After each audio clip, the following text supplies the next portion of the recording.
వందే శంభుమాపతిం సురగురుం వందే జగత్కారణం వందే పన్నగభూషణం మృగధరం వందే పశూనాం పతిం వందే సూర్యశశాంకవక్నినయనం వందే ముకుందప్రియం వందే భక్తజనాశ్రయం చ వరదం వందే శివం శంకరం. 2025 సంవత్సరం జూన్ నెల 16 నుంచి 30 వరకు పక్ష ఫలితాలు. తులారాశి 7వ రాశి తులారాశి పక్ష ఫలితాలు చెప్పుకుందాం.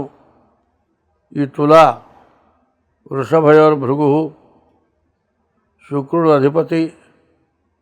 శుక్రుడు 7వ స్థానంలో ఉన్నాడు, కలత్ర స్థానం. భార్య అనుకూలవత అవుతుంది. కుజకేతువులు బాగున్నారు. ఈ కుజకేతువులు ఇద్దరు కూడా పాపగ్రహాలు. ఇంట్లో ఉన్నటువంటి వాడికి దుర్బుద్ధి పుడుతుంది. శని కుజకేతువులు.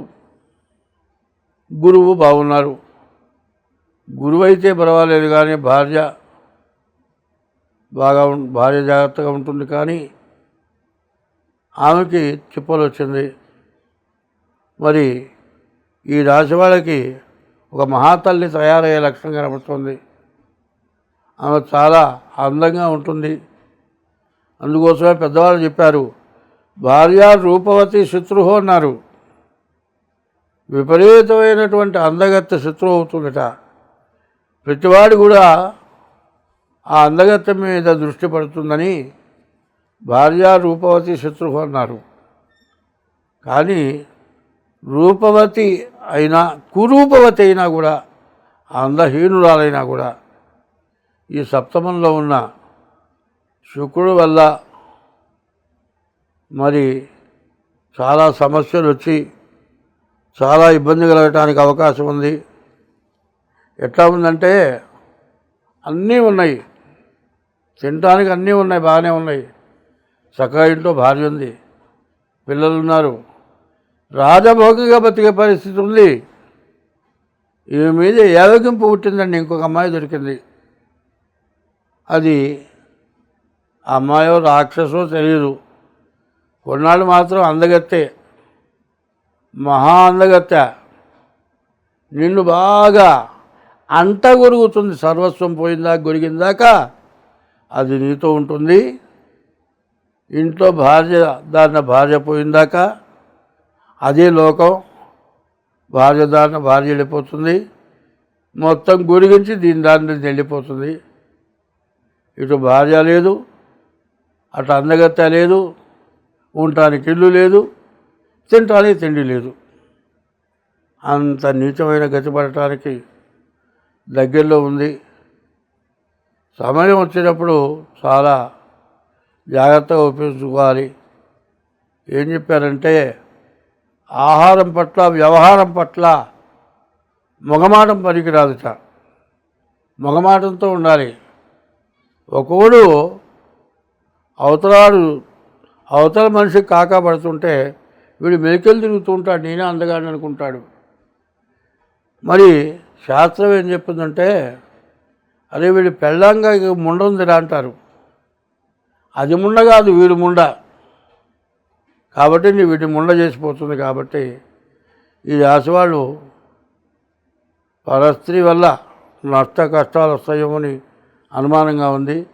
ఎంత జాగ్రత్తగా ఉంటే అంత మంచిది. మీ డేట్ ఆఫ్ బర్త్ ద్వారా మీ జాతకం చూపించుకుంటే చాలా మంచిది. నేను 2024 సంవత్సరం నుంచి ఒక విషయాన్ని కొద్దిగా తేలిగ్గా చెప్పుకుంటూ వచ్చాను.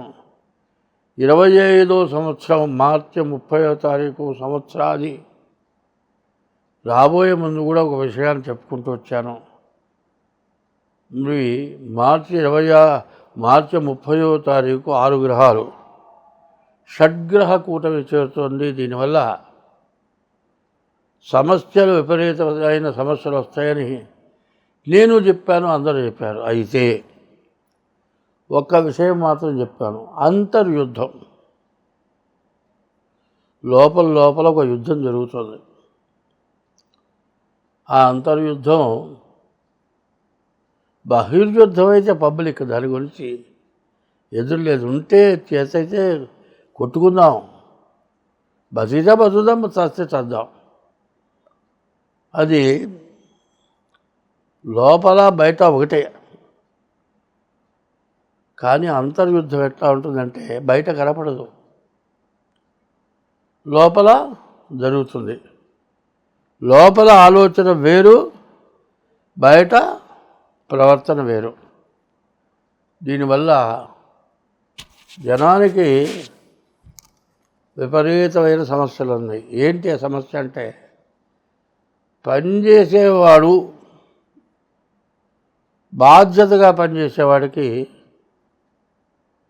వాడు పిప్పి అయిపోయినా సరే, పొడి రాలిపోయినా సరే, వాడు మాత్రం నలిగిపోయినా సరే, వాడు ఉన్నా పర్వాలే, ఊడిపోయినా పర్వాలే, వాడు మాత్రం తాట తీద్దాం. దొంగ వాడు పనిచేయడు, వాడు అబ్బో వాడంత మంచివాళ్ళు మన క్షేమం కోరేవాళ్ళలాగా ఉంటాడు, వాడు బాగా కాకా పడతాడు, ఎక్కడెక్కడ వార్తలు తెచ్చి పెడతాడు, ఎక్కడ సమస్యలు తెచ్చి చెబుతాడు. కానీ వాడిని మాత్రం గుర్తుపట్టలేకపోతున్నారు. ఇది అంతర్యుద్ధం. చాలా వరకు ఇది అంతర్యుద్ధం, బహిర్యుద్ధం రెండు చెబుతున్నాను. అంతర్యుద్ధం వల్ల చాలా నష్టం జరగబోతోంది. ప్రపంచంలో అంతర్యుద్ధం పెరుగుతోంది, కుటుంబంలో అంతర్యుద్ధం పెరుగుతోంది, ఉద్యోగాల్లో అంతర్యుద్ధం పెరుగుతోంది అని నేను మొత్తుకుంటున్నాను. కానీ అది ఎవరు గ్రహించటలే. తినేవాడు వేరట, పనివాడు వేరట. తినేవాడు పని చేయడు, పని చేసేవాడు తినడు. ఎందుకంటే చిన్నప్పుడే చెప్పారు, చదువుకుంటే పాఠాలు ఏమిటాయంటే, తెలివి తక్కువ, ఆకలి ఎక్కువ. తెలివి ఉంటే అన్ని పనులు చేస్తాడు, ఆకలి మాత్రం ఉండదు. ఆకలి ఎక్కువ ఉంటే మాత్రం పని చేయడు. ఇట్లాంటి సోమరిపోతుల వల్ల ప్రపంచం, మన దేశం, విదేశాలు, కుటుంబాలు, భార్యాభర్తలు, తల్లిదండ్రులు, తల్లి బిడ్డలు సర్వనాశనమైపోతున్నారు. దాన్ని ఎవరికి వాళ్ళు గ్రహించుకోవాలి. మాటలు చెప్పేవాడు మనిషి కాదు, పనిచేసేవాడు మనిషి. మాటలు చెప్పి, కబుర్లు చెప్పి కాలం గడుపుకోవటం కాదు కావాల్సింది. ఆత్మసాక్షిగా ఎవడైనా సరే, ఏ మతమైనా సరే, ఏ కులమైనా సరే, ఎలా నువ్వు ఈ పని చేసావరా, నేను చేయలేను, ఆత్మసాక్షిగా చేయలే అనేవాడు ఏ మతం వాడైనా అంటాడు. ఆత్మ, జీవాత్మ, పరమాత్మ. ఇది బాగా జరుగుతుంది మొదటి నుంచి అంతర్యుద్ధం. ఈ అంతర్యుద్ధాన్ని గెలవాలంటే అంత తేలిగ్గా అయ్యేది కాదు, అర్థం చేసుకునేది అంతకంటే కాదు. ఎందుకంటే మనుషుల యొక్క స్వభావాలు ఎట్లా ఉంటాయంటే, స్త్రీల్లో 4 రకాలు ఇచ్చారు జాతులు. వాళ్ళు పద్మిని జాతి. పద్మిని జాతి మనిషి నడుస్తుంటే ఆ నడక చాలా అందంగా ఉంటుంది, ఆ చూపు అంతకంటే ఇదిగా ఉంటుంది. పోతూ ఇట్లా చూస్తుంది, ఇది చూస్తుంటుంది. ఈ పక్కనున్నాడు అనుకున్నాడు, నన్ను చూస్తుంది అనుకుంటాడు. వీడు కుక్కలాగా ఎమ్మడిపడతాడు. ఎందుకంటే మనుషులకి 2 కాంత కనకాలు. స్త్రీ వల్ల ధనాశ, స్త్రీ ఆశ, ధనాశ, ఈ 2 నాశనం చేస్తున్నాయి. ధనాశ కోసం ఎంత పనైనా చేస్తున్నారు, స్త్రీ ఆశ కోసం ఎంత పనైనా చేస్తున్నారు. ఇది ముఖ్యంగా చెప్పాలంటే, మనకు కావాల్సిందంతా ఎవరిస్తున్నారు? భూమి నుంచి మనకు సర్వం లభిస్తుంది. తండ్రి ఒక విత్తనం వేస్తున్నాడు. ఆ విత్తనం వల్ల మొక్క పెరగాలంటే, గర్భంలో ఉన్నటువంటి పిండాన్ని విత్తనాన్ని రక్తం, కండ, ఎముకలు, చర్మం, నవరంధ్రాలు, 9 రంధ్రాలు, వీటినన్నింటినీ సృష్టించగలిసింది తల్లి. విత్తనం వేసేవాడు తండ్రి. విత్తనం లేకుండా వృక్షం అవుతుందా? వృక్షం కావాలంటే విత్తనం కావాలి. విత్తనం కావాలంటే భూమి కావాలి. భూమి ఎటువంటిదో తల్లి ఎటువంటిది. ఆడమనిషి తల్లి లాంటిది. ఎవడి జన్మకి వాడికి తల్లి కావాలి. అటువంటి తల్లిని హింస, నీ తల్లి లాంటిది పరస్త్రీ అనే ఆలోచన ఎవరికన్నా ఉందా? అట్లా లేదు. లేకపోగా నాబోటి వాడు అన్నట్టు, నాయన ప్రతి స్త్రీని తల్లిలాగా చూడాలరా నాయన అని చెప్పాట. కొడుకు అన్నట్ట, నాన్న నీది ఎంత స్వార్థం అన్నట్ట. ఏంటి అట్లా అంటావంటే, అందరూ స్త్రీలు నాకు తల్లి అయితే ఊళ్ళో వాళ్ళంతా నీకు పిల్లలు కావాలా అని అడిగాట. అంత దురాగతమైనటువంటి తెలివితేటలు పెరిగి దేశం క్షోభ సంక్షోభమా, శోభగా ఉండాలా సంక్షోభంగా ఉండాలా, దీన్ని బాగా పరాకాష్ఠగా ఆలోచించి అందరూ జాగ్రత్త తీసుకుంటే అందరం బాగుంటాం. స్వస్తి.